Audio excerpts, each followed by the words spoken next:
A todos, todas y todes, desde MECOPA, OCOCH, organizaciones que hacemos parte de la Revipaz LAC y todos los que articulamos en el nodo cono sur de la Comisión para el Esclarecimiento de la Verdad, la Convivencia y la No Repetición, les damos la bienvenida a este momento de encuentro y reflexión.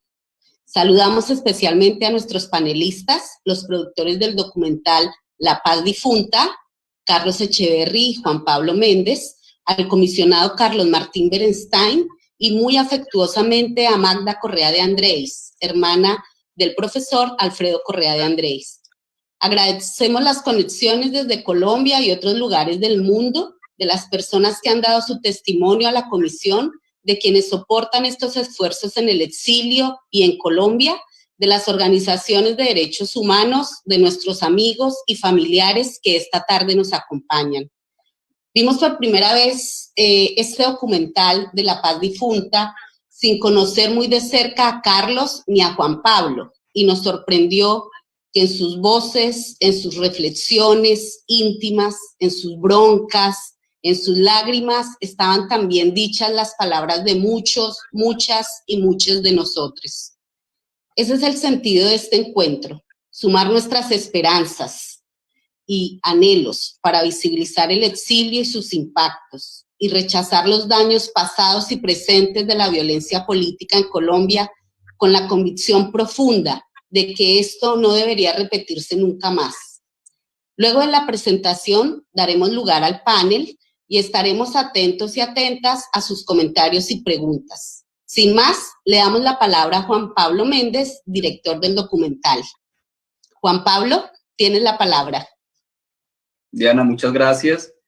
Bueno, yo quiero hacer una presentación breve del documental. Primero que todo, dar un agradecimiento a las organizaciones que nos dan este espacio, porque el documental se realizó ya hace 2 años, ha tenido relativamente poca difusión. A MECOPA, la Organización de Migrantes y Exiliados Colombianos por la Paz aquí en Buenos Aires, la Organización de Colombianos Refugiados en Chile, a Revipaz, la Red de Víctimas Colombianas por la Paz, y por supuesto a la Comisión de la Verdad. El documental empezó a realizarse en 2016. Yo conocí a Carlos, lo conocí en Caracas, yo dictaba algunos talleres en un canal que se llama Ávila TV. Conocí a Carlos y conocí a Pedro Carvajalillo y Miguel Ángel Rojas, otros 2 exiliados que habían salido a raíz del magnicidio de Alfredo Correa de Andrés, desde Barranquilla hacia primero Maracaibo, después Caracas, y los conocí, ya conocía su historia. En Buenos Aires nos reencontramos con Carlos y en ese año, 2016, comenzó a rondar la idea. Él me comentó la idea que tenía de hacer un documental en homenaje a Alfredo Correa de Andrés, y yo tenía también como la idea de hacer un documental referido a la historia de mi migración. Yo no estoy exiliado por amenazas, me considero que es un autoexilio. Salí de Colombia en el 2007, después de que vino la segunda elección de un presidente cuyo nombre no quiero mencionar aquí, y finalmente dijimos, bueno, pensemos en hacer algo, y hacer algo se concretó el 2 de octubre de 2016. Creo que fue un día muy triste para muchos y muchas personas que hemos apostado a la paz en Colombia desde siempre, no solamente desde el proceso de paz. El 2 de octubre, que fue el día del plebiscito, fue un golpe muy duro para todos nosotros. En ese sentido, yo volví a Buenos Aires, yo estaba grabando para Telesur, estaba cubriendo con Piedad Córdoba el plebiscito, volví a Buenos Aires y digamos que espontáneamente con Carlos como que se dio la necesidad de comenzar a contar lo que había pasado con Alfredo Correa de Andrés, que además tenía muy poca visibilidad, y a resarcirnos un poco de toda la tristeza y de toda la rabia que genera lo que pasa en Colombia, y mucho más cuando uno siente la impotencia desde la distancia. El documental entonces comenzó a tejerse de esa manera. Logramos después un apoyo de financiamiento en coproducción con Señal Colombia y Crisálida Project, que es la productora que tenemos aquí en Argentina. Cuenta con la participación, digamos que el documental es un paralelo entre el desplazamiento, ¿cierto?, que surge por la amenaza que todos sabemos que es una amenaza real, que es una amenaza que a veces se simplifica o no se tiene en cuenta, pero la amenaza es real en Colombia, y sobre todo en los territorios en que la gente está mucho más expuesta y más indefensa. Entonces hace un paralelo inicialmente entre eso, el desplazamiento forzado en Colombia, para después ir al caso concreto del magnicidio de Alfredo Correa, y después hacer una indagación sobre concretamente el exilio de colombianos, ¿no? Entonces hay algunas historias en París con Hernando Franco, Inés Acosta y otros colombianos que están exiliados allá, también con Katia Pérez en Bruselas. Hubo muchos personajes que desafortunadamente por el tiempo no lograron entrar en el corte final, como Víctor Rojas, que es una persona que lleva exiliada también muchísimos años en Estocolmo. Y bueno, no quisiera extenderme más, me parece importante que lo veamos. Yo quisiera resaltar que después de toda esta experiencia, pues para mí fue sobre todo un honor. Yo no conocí a Alfredo, pero fue para mí un honor conocer a su familia, aprender, saber quién era Alfredo Correa de Andrés, gracias a el honor que me dio la vida de haber podido hacer este documental y conocerlos, estar en Barranquilla en 2 oportunidades con ellos, poder recibir el legado del propio Alfredo, de sus hermanos y de su hermana Magda y de sus padres, de quien también aprendí cantidades, sobre todo en el sentido de poder construir el país que soñábamos, un país libre de amenazas, un país en el que podamos estar junto a los seres queridos construyendo la paz. Entonces, los invito a ver el documental. Gracias, Juan Pablo. Bueno, ahora vamos con un saludo que nos hace llegar Magda desde las costas de Colombia. Vamos a escuchar entonces a Magda en el video que nos ha hecho llegar para la instalación. Buenas, mi nombre es Magda Correa de Andrés. Soy la hermana del profesor Alfredo Correa de Andrés, sociólogo e investigador y profesor universitario, que fue asesinado el 17 de septiembre del año 2004 durante el periodo de la Seguridad Democrática. Alfredo fue empapelado y acusado de ser un alto comandante de la FARC. Una vez que nosotros logramos demostrar su inocencia, pudo salir en libertad, pero a los 2 meses las fuerzas paramilitares de Colombia lo asesinaron. A raíz de ese asesinato de mi hermano, tenía un grupo de estudiantes que les llamaba el semillero, que lo acompañaban en sus investigaciones de los desplazados en Colombia y de las clases menos favorecidas en Colombia. Ellos, ante el terror que se desató, no les quedó más alternativa que salir del país. Se tuvieron que refugiar en diferentes partes de Latinoamérica, porque el problema es que aquí en Colombia el pensar diferente te cuesta la vida, y si no, te tienes que ir y vivir en el exilio. Vivir en el exilio no es nada bonito, no es nada agradable, es desprenderte de tu tierra, de tus costumbres, de tus comidas tradicionales, tener que llegar a una parte a empezar de cero, a que te traten de dar un reconocimiento, es muy difícil, y ellos lo hicieron con mucha valentía. Desde el exilio, este grupo de niños, como les digo yo, mis niños, realizaron un documental sobre mi hermano Alfredo, sobre las enseñanzas que Alfredo les dejó y sobre lo que es vivir en el exilio. Este es el documental que ustedes verán en unos momentos, que espero sea de su agrado. A mí me pareció maravilloso y queremos, a nombre de la familia Correa de Andrés y del mío propio, darles el agradecimiento grandísimo por haber rescatado y mantener la memoria de Alfredo Correa de Andrés viva. Muchas gracias.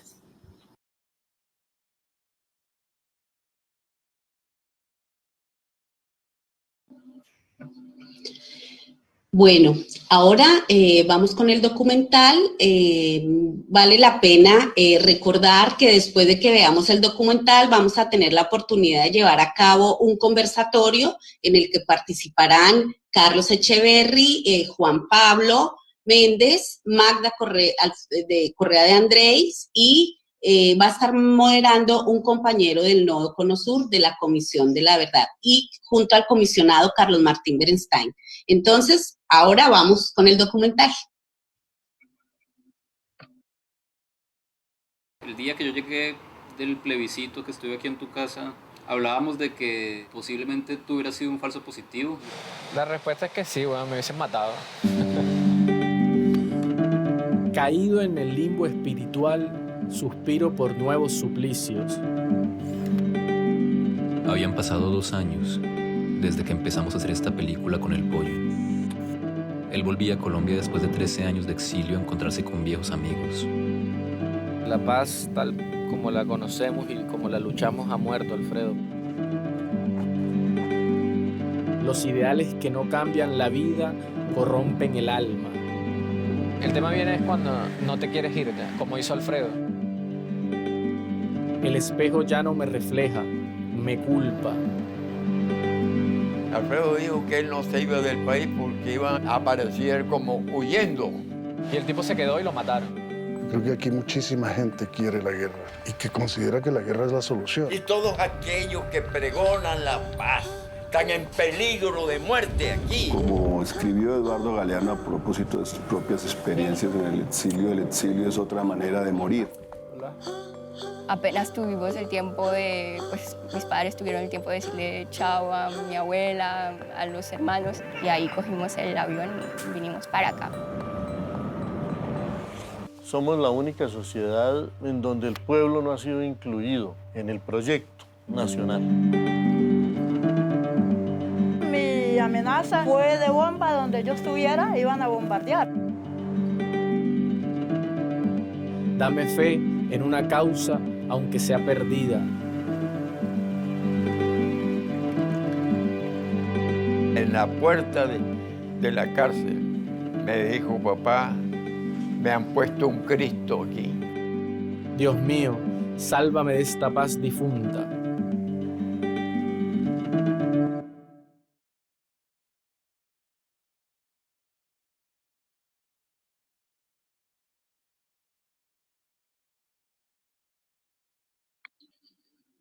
Bueno, sean todos y todas de nuevo bienvenidos a este momento de encuentro, diálogo y reflexión. Después, bueno, de toda esta descarga de emociones que genera el documental que hemos compartido, un excelente trabajo de Juan Pablo, Carlos y bueno, y todo el equipo que los acompañó. Bueno, estamos para este momento de encuentro y diálogo.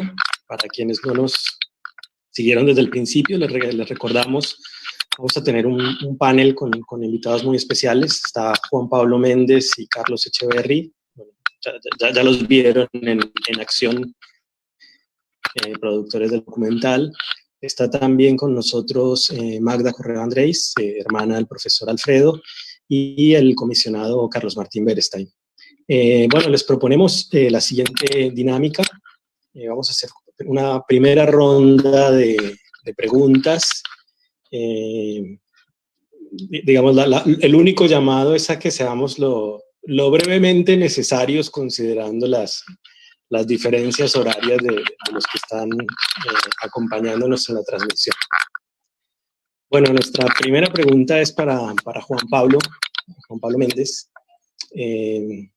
Bueno, digamos, en todos estos largos años de la violencia política en Colombia, muchos han sido los daños y los efectos trágicos. Como se dice en el documental, sin embargo, el exilio ha sido invisible o el exilio no existe para los colombianos en Colombia. Entonces queríamos preguntarte qué motivaciones te llevaron a abordar la problemática del exilio en el documental y qué aprendizajes y transformaciones se fue construyendo, digamos, en tu mirada en todo el proceso de creación y producción? Bueno, entonces te damos la palabra y te pedimos ahí que abras el micrófono. Ok, Mauricio, bueno, muchas gracias. Creo que principalmente, como decía en la presentación del documental, la motivación fue la de hacer una reflexión acerca de quienes estamos fuera por diversos motivos. Yo específicamente no estoy en una situación no viví una situación de amenaza en el país, ni tuve que irme huyendo de Colombia, pero me fui muy conscientemente, y creo que con el pasar de los años, cuando yo cumplí 10 años estando fuera de Colombia, que fue justamente cuando empezamos a hacer el documental, fue que comencé a descubrir que había sido una especie de autoexilio. Y cuando tú ya empiezas a darte cuenta de todos los extrañamientos, de todo lo que implica el desarraigo, de todo lo que implica estar lejos de la familia y de los amigos, y en la medida en que también en muchos momentos uno siente que ya no hay como vuelta atrás, ¿no? Que finalmente uno se fue haciendo raíces en otro lugar. Yo tengo una hija aquí, por ejemplo, que nació poco tiempo después de que yo saliera de Colombia, y siento que a pesar de que he podido volver a Colombia y no vivo esa circunstancia que es muy dolorosa, como la que vive Carlos, a la que viven muchísimos colombianos fuera de Colombia que no han podido retornar, y que cuando retornan inclusive están sometidos a la paranoia, al miedo de lo que pueda pasar con ese retorno. No alcanzo a imaginar lo que puede ser esa sensación, ¿no? De no poder volver a Colombia, porque ya de hecho estar lejos, aún no pudiendo retornar frecuentemente a trabajar, a ver la familia y los amigos, si ya de hecho eso es doloroso, no alcanzo a imaginar lo doloroso que puede ser estar obligado a no poder volver, ¿no? Entonces creo que esa reflexión y ver el caso de Carlos, y después conocer en Europa a tantos otros y otras exiliados que conocí, me sensibilizaron mucho más, digamos, y ahora, gracias a esta proyección, como que siento también que hay cierto compromiso.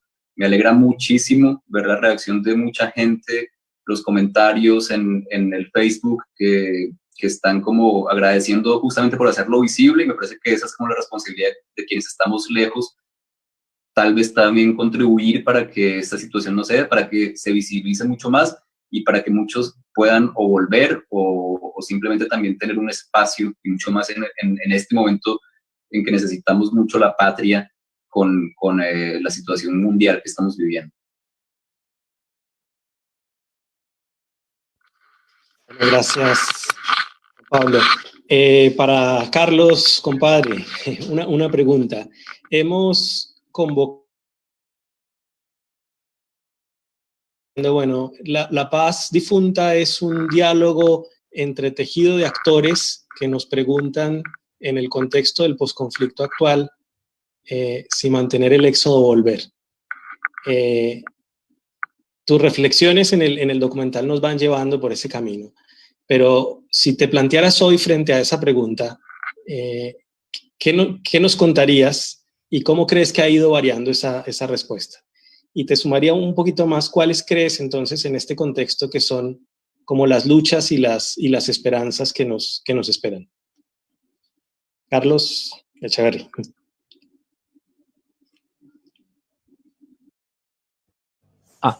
Sí, bueno, conmocionado y emocionado, por supuesto. Es raro hacer como este tipo de metarreflexión, verse a uno y además reflexionar a partir de lo que uno ha contado. Yo, antes que nada, quiero recalcar que, bueno, como esta visión personal, subjetiva e íntima que hemos acordado con Juan Pablo en el documental, tanto de su narración como de la vivencia de mi historia con Alfredo, y la de todos los exiliados y desplazados que participan. Colombia es un país con 9 millones de desplazados internos. Yo estimo que hay 10 o 12 millones de personas afuera, porque las cifras que da el DANE, pues a veces son de cuestionar. sé que gira alrededor de eso. Entonces hablamos de un 20% de la población. Colombia tiene 48 millones de habitantes, si no estoy mal, que está en desplazamiento, ¿no? Que está fuera de su hogar. O sea, hablamos de un éxodo, hablamos de una patria en desarraigo, hablamos de historias de vidas, ¿no? Por supuesto, pero los números, aunque a veces son fríos, nos dan una magnitud del drama, de la crisis humanitaria que sufre Colombia. Son 400.000 los refugiados políticos, y por supuesto uno ve las cifras del conflicto armado, que por lo menos en desaparecidos juntan lo que muchas dictaduras en Sudamérica podrían juntar. Bueno, es una situación anómala, es una situación profunda. Cuando yo hice la investigación de este documental, me di cuenta que mi núcleo familiar proviene de desplazados del campo. Cuando hablo con mis amigos es así, cuando veo a los deportistas de Colombia es así. Entonces hay una patria en desarraigo al frente nuestro, ¿no? Pero al mismo tiempo hay un espejo, hay una evasión, hay una negación de esta situación en Colombia, que es la que un poco nos deja en estado a veces de paranoia, de frustración. Yo creo que la pregunta es para los colombianos también. O sea, es una pregunta abierta. Yo desde esta vivencia personal hago como una reflexión a viva voz, ¿no? Pero no tengo una respuesta, no tengo una clave. Veo que las situaciones en Colombia a nivel de asesinatos de líderes sociales, de persecuciones, de falta de libertades civiles, nos dejan pues, más al borde aún de la indignación, y yo me cuestiono mucho el asunto de volver. O sea, es una cuestión muy viva en mí, es una herida abierta, que yo tendré que resolver, bueno, con todos ustedes y con el apoyo de todos los colombianos, porque no es solamente mi situación, es la situación de muchos migrantes en el mundo, y de muchos desplazados, de muchos exiliados, pero también un drama interno que está al frente nuestro y que a veces, por el afán de lo cotidiano, no podemos enfrentar. Entonces, no sé si soy claro, pero por un lado, por el lado sentimental, extraño mucho la fruta, extraño mucho la música, extraño mucho mi región, mi gente, pero por otro lado veo las noticias y es apabullante la situación. Así que yo lo dejaría abierto un poco entre el intelecto y la emoción, porque a mí el sentipensante que me enseñó Alfredo Correa Andrés y toda la sociología participativa, investigativa, de Orlando Falborda, nos dice que también somos piel, que también somos sentimientos, y mis sentimientos me hacen pensar con seriedad en un retorno, en volver. Definitivamente yo voy a volver a Colombia. Lo que aquí deberíamos discutir es el cómo. Bien, bueno, gracias, Carlos. Ahora sí, querido Carlos Martín, no sé ahora desde qué lugar del mundo nos acompañas. Bueno, queríamos preguntarte, sabemos que una de las, digamos, de las particularidades que tiene esta comisión es justamente abordar la temática del exilio, y que es un proceso que ya está en curso, que ya está en desarrollo. En 23 países estamos trabajando en este proceso. De lo que puedas compartirnos hasta ahora, ¿qué hallazgos en este camino recorrido encuentras coincidentes con las reflexiones que aporta el documental, y qué preguntas crees que siguen abiertas?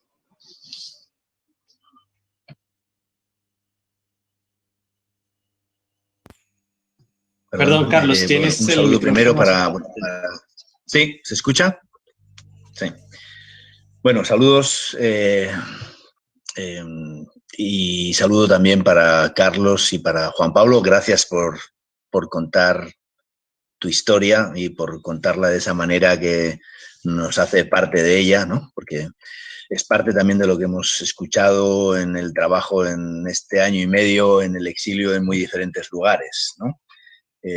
Bueno, yo señalaría 4 o 5 cosas que son claves, ¿no? Uno es la invisibilización, ¿no? El no lugar. Primero, el exilio es un no lugar en la historia de Colombia, no existe políticamente, es invisible, ¿no? Y también está sometido a muchos estigmas, ¿no? El que se fue, bueno, ahí lo cuenta Miguel, ¿no? El desde París, ¿no? El que está en el exilio entre comillas, dorado, ¿no?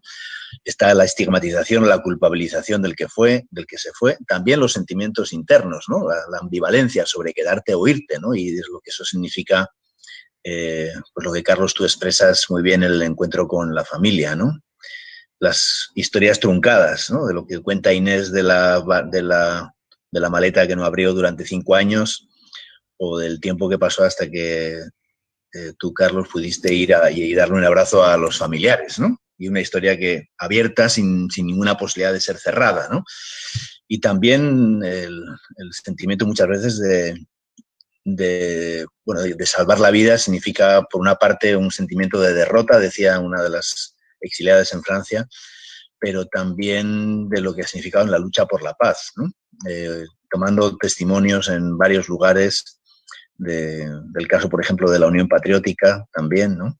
Pues algunos de los sobrevivientes decían, bueno, nosotros estamos vivos, pero casi uno que se sentía culpable porque no lo mataban, ¿no? Porque hubo un tiempo en el que nos mataban a todos, ¿no? Y a uno se sentía culpable porque no lo mataban. ¿Qué he hecho yo, no? Para que a mí no me pase lo que le ha pasado a otros compañeros.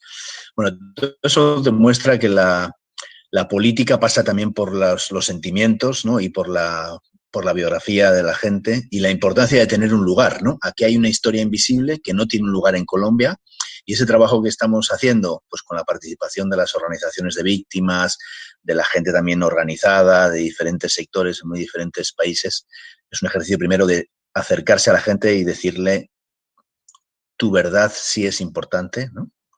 Y nos importa a la comisión quiere escuchar esa verdad porque quiere poner un puente entre esa historia de desgarro que está fuera, invisible, y ese proceso también incierto, con muchas dificultades de la construcción de la paz en Colombia, ¿no?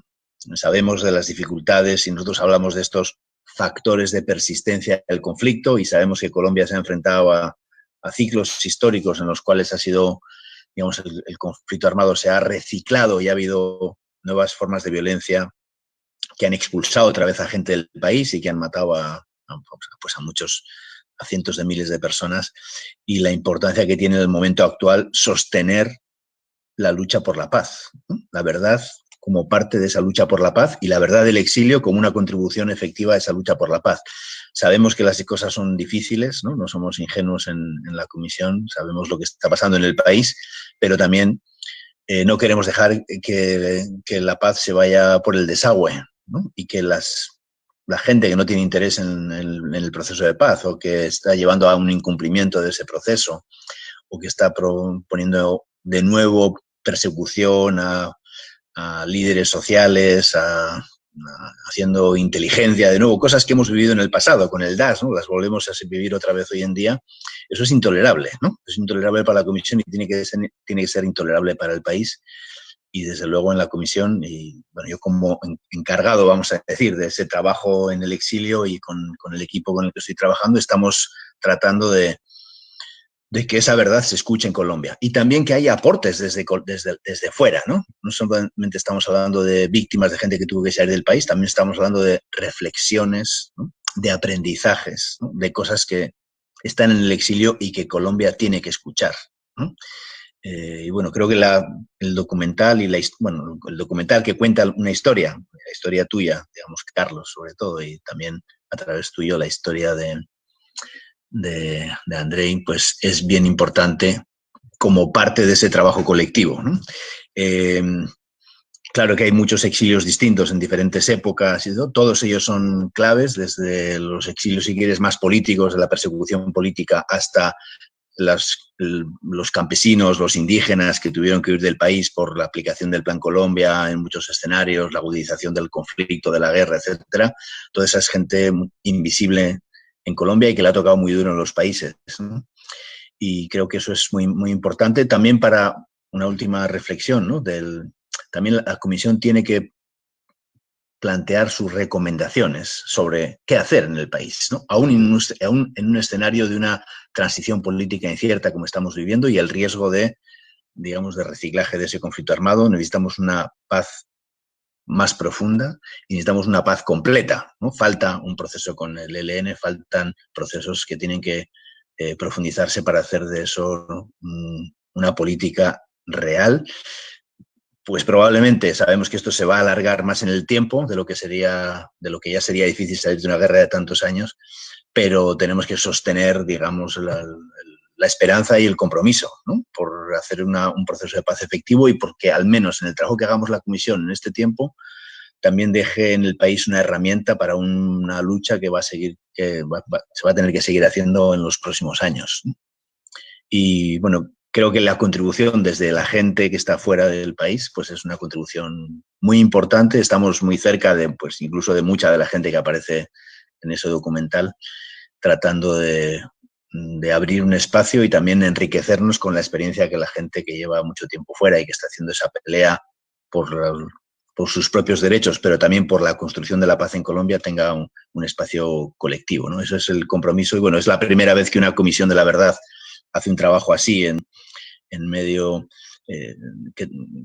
que pone el foco también en el exilio como una violación de derechos humanos, ¿no? No como una decisión personal, ¿no? Como de alguien que se quiso ir, ¿no? Sino como una violación de los derechos humanos, como una consecuencia de esa dinámica del conflicto armado. Visibilizar eso y visibilizar también la responsabilidad del Estado, a veces en la amenaza, como en tu caso, ¿no?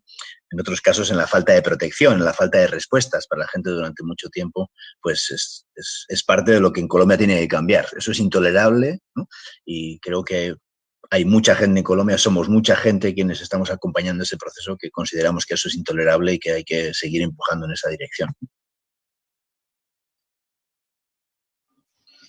Bueno, gracias, Carlos. Está con nosotros también Magda, pero está con algunos problemas en la conexión, así que bueno, vamos a darle tiempo un poco a ver si logramos recuperar contacto con ella. Mientras tanto, bueno, queríamos compartirles algunos de los comentarios que están saliendo en Facebook. Naya nos escribe que su reflexión, que para ella todo ha valido la pena, que valió la pena irse para salvar la vida, pero ha valido también la pena volver para seguir luchando. Que en el país hay mucha gente resistiendo y que juntos será más fácil. Que pese a la tristeza le encantó el final, que sobrevivir y estar alegres es una forma valiente de resistir. Bueno, volvemos con Juan Pablo mientras hay alguna novedad de Magda. Una pregunta un tanto obvia, pero que no queríamos dejar de hacerte. ¿Por qué la paz difunta? Bueno, la paz difunta fue una, digamos, maravillosa coincidencia poética, o que fue cuando yo volví del 2 de octubre de 2016, como contaba al principio en la presentación del documental, cuando vino el triunfo del no en el plebiscito, aquí en Buenos Aires, que empezamos a armar el documental con Carlos y comenzamos a grabar. En ese momento, él compartió conmigo un poema que se llama Adiós al Dadaísmo, se me fue en este momento Gonzalo Arango, y el poema, digamos que se nos convirtió casi que en el himno inaugural para hacer el documental, ¿no? Como que dijimos, bueno, este poema es absolutamente vigente en este momento, cuando yo llegué aquí, que era el 4 de octubre de 2016, y creo que fue como el camino que se nos abrió para seguir indagando. Y creo que en ese momento, sobre todo, ¿no? Era un momento muy especial en que uno pensaba que podría realmente irse abajo todo el acuerdo de paz. Fue un momento muy angustiante. Sin embargo, bueno, ya sabemos que la paz se resucitó, digamos, por vía legislativa, por lo menos esa paz, ¿cierto? Pero yo creo que el poema sigue estando vigente si tenemos en cuenta lo que ha seguido pasando en el país. Creo que es algo metafórico, pero por supuesto que yo no queremos para nada. Veo muchos comentarios en que el documental genera, por supuesto, puede generar angustia y tristeza, pero creo que sin duda alguna hay una cantidad de héroes que uno ve en el mismo documental que siguen luchando tanto desde fuera de Colombia como en Colombia por esa paz que creo que todos queremos. Bien, gracias, Juan Pablo. Carlos Echeverry, como pensando un poco en clave de estas luchas a futuro y resistencias, ¿cuál crees que sería como un camino hacia la reparación del exilio y lo que podría justamente permitirnos allanar un camino de garantías de no repetición. Bueno, si me permiten, yo acá siempre cargo como revisando el libro de Alfredo Correa Andrés, La pérdida de la personalidad jurídica y el patrimonio en los desplazados. Específicamente él se centró en el kilómetro 7, cerca de Barranquilla, en un asentamiento de desplazados. Y Alfredo dice en su libro, no se trata de entender la verdad como un mero acto de denuncia o la elaboración de un memorial de agravios. Es por el contrario la posibilidad de entender la realidad tal cual es para poder transformarla. El rescate de los acontecimientos históricos debe tener una labor curativa. Evocamos para sanar, no para vivir en el pasado, negando el presente, anhelando la venganza o el privilegio. Pues a mí me gustaría mucho que se retomaran, que se remozaran algunas investigaciones de Alfredo, que dan, por ejemplo, Alfredo tiene un lindo libro que se llama Pistas sobre un nuevo rumbo, que tiene algunas ideas acá centradas también en el segundo capítulo de este libro, y habla un poco del proceso de reparación y de memoria. La memoria es muy importante, que la gente pueda narrar estas historias y que pueda contar lo inefable que a veces se puede transformar la guerra o la invisibilización, ¿no? Si uno ve ciertos testimonios de los desplazados en el libro de Alfredo Correa, son muy kafkianos, parecen campesinos sacados de un libro de Rulfo, porque están en una especie de submundo, ¿no? Una especie de sombras, de penumbras. Entonces, yo creo que una buena medida, una buena iniciativa sería sumar a esta clase de trabajos, de proyectos, nosotros mismos con la experiencia que tenemos, los ex colaboradores de Alfredo, la gente amiga en Barranquilla que nos ha brindado un apoyo, Fundación Matronas, Casa Morón, distintas organizaciones a nivel nacional, en lo particular también, porque no puedo dejar de agradecer a muchas personas por este trabajo, que nos abrieron, así como los académicos nos abrieron su hogar y sus denuncias, a los desplazados de Tumaco, que un gran abrazo, que también sabemos que la están pasando mal, y a todas las personas que nos abrieron su hogar y su historia. Es eso, de lo que se trata es que la gente pueda contar desde el sentimiento lo que le ha pasado con su historia. Luego también hay, por supuesto, una reparación moral, ¿no? Un hecho de justicia. Nosotros, por ejemplo, los desplazados por el caso de Alfredo Correa, ni siquiera estamos registrados en el Registro Único de Víctimas en Colombia. No se nos ha permitido ingresar. Por lo menos ese es mi caso personal. Entonces, hay que dar una pelea en tanto a lo jurídico, hay que colectivizarse, como bien decían Franklin Castañeda, del Comité de Solidaridad de Presos Políticos en Colombia, quienes fueron los que me pusieron a salvaguarda una vez que las amenazas se cirnieron sobre mí. También un gran saludo a ellos, a la juventud y al Partido Comunista, que también nos apoyó en su momento, y a distintas organizaciones, hacer lazos y hacer redes con distintas organizaciones sociales, para no solamente poder transmitir estas historias, sino para también poder enlazar esfuerzos y aunar acuerdos en común por espacios alternativos y dignos de una voz, de una voz urbana, en el caso de los jóvenes de las ciudades, es decir, distintas iniciativas sociales que nosotros como exiliados nos encantaría participar desde afuera, y una vez, si el retorno es posible, bueno, seguir en ese camino, profundizar en las investigaciones de Alfredo, profundizar en las tareas investigativas sobre los desplazados, y creo que este documental, al cual le ofrezco a la Comisión de la Verdad como un testimonio probatorio de una sistematicidad de exterminio por parte del Estado en contra de la oposición y estas voces alternativas, a que lo incluya como válido dentro de su informe final, a que lo tome en cuenta, a que lo pueda promover, a que lo pueda citar de la forma en que le fuera conveniente. Y así como este ejemplo, bueno, hay muchos casos, como el de Virgelina, que está tejiendo en Bogotá una bandera extensa sobre la paz, y muchos otros desplazados que están haciendo lo suyo a nivel interno con organizaciones comunitarias. Creo que es eso, encontrarnos a través de nuestras historias, compartir nuestra palabra y tener la posibilidad de recorrer el país y de expresarnos en nuestro país sin ninguna clase de contrariedad o problema. Gracias, Carlos. Bueno, les compartimos un comentario de William Bastidas. Él dice, excelente trabajo, gracias por este aporte a la paz, a la vida y a la memoria. Bueno, para no extendernos demasiado, le daríamos una última pregunta al comisionado. Bueno, en todo este proceso, digamos, ¿cuáles son los caminos de esperanza a los que nos convoca la comisión y en los que nos estamos encontrando? Digamos, en este panorama aún complejo de la continuidad del horror y la inaceptabilidad de los dramas que se repiten. Bueno, yo creo que estamos en una situación en la cual no hay que ser ingenuo, pero tampoco hay que dejarse llevar por la impotencia, ¿no? La propia impunidad en Colombia ha hecho una cosa que en la psicología le llamamos la impotencia aprendida, que termina convenciendo a una buena parte de la sociedad que no hay nada más que hacer más que adaptarse y sobrevivir, ¿no?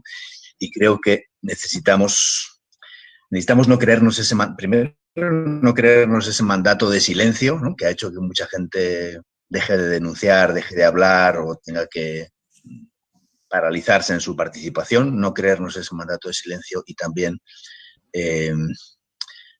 juntar mucha gente que está queriendo esa lucha por la verdad, ¿no? No es, digamos, el documental habla de los resultados de ese plebiscito, sabemos cómo se hizo ese plebiscito y cómo se hizo esa campaña, etcétera, y sabemos también las cosas que ahí aparecen sobre quienes se oponen a la paz, pero también sabemos que hay una gran mayoría de gente que quiere la paz, que la necesita y que está luchando por ella, ¿no? Y la comisión es una parte de un sistema con la Jurisdicción Especial para la Paz y la Unidad de Búsqueda de Personas Desaparecidas. Solo tenemos una vida de 3 años, esa vida, pues ese mandato termina a fin del año que viene, es la institución que tiene menos tiempo para poder hacer ese trabajo. Como la JEP va a durar 15 años más y la unidad de búsqueda 20 años más, pero la comisión tiene que hacer un trabajo sólido en el tiempo en el que tenemos para poder dejar, digamos, las herramientas fundamentales para una pelea por la verdad que va a haber que seguir haciendo y por la justicia que va a haber que seguir haciendo más adelante. También nosotros hablamos de que el país necesita una crisis saludable, ¿no? Colombia tiene una enorme capacidad de asimilar los hechos, ¿no? y de hacer círculos y de generar escándalos que son nuevamente asimilados a la situación, ¿no? Necesitamos una crisis saludable, que el informe de la comisión sacuda a la propia sociedad y que genere un espacio y una herramienta de trabajo para los próximos años. Esa es la convocatoria de la comisión. Para eso necesitamos el testimonio, necesitamos la voz, la experiencia, las reflexiones, las resistencias también de la gente, porque eso no lo puede hacer la comisión como un elemento ajeno. Hay un proceso por la verdad amplio en Colombia y ese proceso yo creo que viene de antes y es imparable, a pesar de las enormes dificultades en que el país está viviendo, ¿no? Y creo que también tenemos que ser muy, muy claros de las responsabilidades que tienen las élites, los políticos, etcétera, los empresarios, los diferentes sectores sociales, en que ese proceso vaya adelante, ¿no? Que la comisión no quiere dejarse llevar por una situación de quienes quieren y están imponiendo, digamos, una situación de violencia de nuevo en el país, con el asesinato de líderes y todo lo que hay debajo de ese asesinato, el desplazamiento interno, el exilio, etcétera. Y tenemos que dejar una herramienta sólida para los próximos 20 años. El informe de una comisión de la verdad no es un informe para un día, ¿no? En todas las experiencias que hemos tenido, si uno ve el caso argentino, ¿no? El informe de la CONADE pues ha seguido siendo un informe, primero, que ha sido el bestseller, el libro más vendido en el país durante muchos años. Necesitamos también que esto no quede circunscrito al ámbito de una librería, de una biblioteca, sino que se difunda y que llegue, digamos, al ámbito escolar, educativo, a los diferentes sectores, para que realmente genere una conciencia positiva transformadora. Como decías, Carlos, ¿no? La verdad es una verdad para sanar las heridas, ¿no? Y para sanar esas heridas, el primer punto es el respeto, ¿no? Es el respeto por esa historia y el reconocimiento por esa historia, y eso es parte de lo que la comisión tiene que hacer en este tiempo, a pesar también de las dificultades ahora pues obviamente con la pandemia, la restricción económica, las dificultades que supone el poder acceder a la gente, a las víctimas, pero es muy importante que podamos reconstruir esas historias, también tomar otros testimonios que nos ayuden a tener esas verdades sólidas. Colombia es experta también en el negacionismo, ¿no? En olvidar, no solamente en olvidar, sino en negar que eso ha pasado, y necesitamos que ese informe de la Comisión ponga las verdades sólidas para que caminen en el tiempo y tengan esa función transformadora. Si la gente se apropia de ese proceso, ese camino va a seguir adelante. Y ese es el gran desafío, ¿no? En otros países, cuando las transiciones políticas se han tratado de cerrar, quien ha empujado para que eso no se dé han sido sobre todo las víctimas, ¿no? Y creo que sin poner esa carga en la espalda de la gente, que ya tiene muchas, creo que tenemos que hacer esa herramienta que será el informe de la Comisión y las narrativas, lo transmedia que hagamos también para poder llegar a otros sectores, a otros grupos, que ayuden, que sea un espejo en el que Colombia tenga que mirarse. Ese es el punto clave, ¿no? Que no sea un libro más, sino que sea un espejo para los próximos 20 años de lo que en Colombia tiene que transformarse, y el exilio es una muestra de lo que se tiene que transformar, ¿no? Eso es parte de eso intolerable que tiene que entrar en las políticas de reconstrucción, ¿no? No como medidas individuales para cierta gente extraña que se tuvo que salir del país, sino como un problema político de alto nivel. El desplazamiento forzado en Colombia durante muchos años ha sido visto como un problema de ayuda humanitaria y es un problema de derechos humanos. Y el exilio no es un problema de ayuda humanitaria, es un problema de derechos humanos también. Bueno, Carlos, muchas gracias. Nos hubiera encantado escuchar la voz de Magda, pero bueno, los problemas técnicos se nos atravesaron en el diálogo con ella. Así que bueno, nos queda eso como excusa para un nuevo diálogo y encuentro con Magda. No podemos, por la cantidad de comentarios que hay, hacerle otra pregunta a Juan Pablo sobre cómo se puede ver el material de nuevo o qué hay pensado sobre el tema. Juan.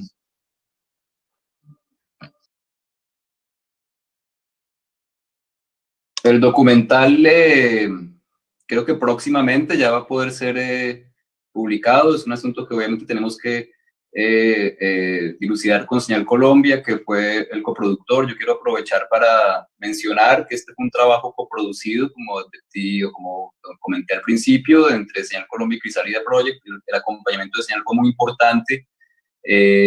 Tuvimos un productor delegado que se llama Juan Camilo Ramírez, se llama Digo porque en este momento ya no está en el canal. Toda la mayoría de la administración pasada del canal cambió con el cambio de gobierno. Juan Camilo Ramírez nos acompañó junto a Paula de Arias, que también fue algo muy importante, sobre todo porque nos permitió no caer en la autocensura, ¿no? Creo que nosotros pudimos decir lo que queríamos y cómo queríamos decirlo, y eso fue fundamental. Yo espero que en el país, más allá, independientemente de los gobiernos que haya, que simplemente haya libertad de expresión, ¿no? Me parece que es importante, y que sobre todo la gente que hace cine, que hace televisión, no se vea sometida a algo peor que la censura, que es la autocensura. Entonces, bueno, yo espero, aprovecharemos el canal de la Comisión justamente y las redes de la Comisión, tanto de Señal Colombia también, cuando el documental esté disponible para poderse ver en alguna plataforma pública, lo estaremos anunciando para que mucha más gente pueda verlo. También vi que William Bastidas escribió ahorita en un comentario. William, uno de los entrevistados en Nuremberg, pero también desafortunadamente, como Víctor Rojas y muchos otros entrevistados, no alcanzaron a salir. Ahí tenemos un material que estamos viendo de cómo reeditar, y que sería muy importante poderlo reeditar también en algún momento para hacer más trabajos y para visibilizar mucha más gente que está en el exterior y que tiene muchísimo por decir, ¿no? Hace un año yo también estuve participando de la Minga Europea, que fue un evento que se hizo, una peregrinación desde París hasta la Corte Penal Internacional en La Haya, para reclamar y para que los crímenes de líderes sociales sean considerados de lesa humanidad. Hay mucha movida de colombianos fuera de Colombia que me parece que es urgente seguir visibilizando, y esperamos que, bueno, este es un aporte. Hay muchos otros también, de otros realizadores que han hecho documentales al respecto, y aquí estamos para seguir trabajando. Muchísimas gracias por el espacio, de verdad. Bueno, Juan Pablo, muchas gracias. Nosotros, bueno, nos despedimos, les mandamos un abrazo a todos y todas. Nos quedamos con estas palabras compartidas de que pese a las dificultades no hay que perder la esperanza, no hay que dejar el espacio abierto al silencio, hay que seguir en la lucha y en la resistencia y la alegría y el trabajo común por la paz, por los derechos humanos, debe seguir siendo un punto que nos ayude a encontrarnos. Entonces, les agradecemos a todos y quedamos para nuevas jornadas, nuevos encuentros y nuevas reflexiones. Muchas gracias al comisionado, a Carlos, a Juan Pablo, un abrazo a Magda que no pudo conectarse. Un saludo muy especial a todo el equipo técnico de la comisión que estuvo trabajando muy duro para que esto fuera posible y bueno, a todos y todas las que desde distintos lugares del mundo nos acompañaron. Un abrazo.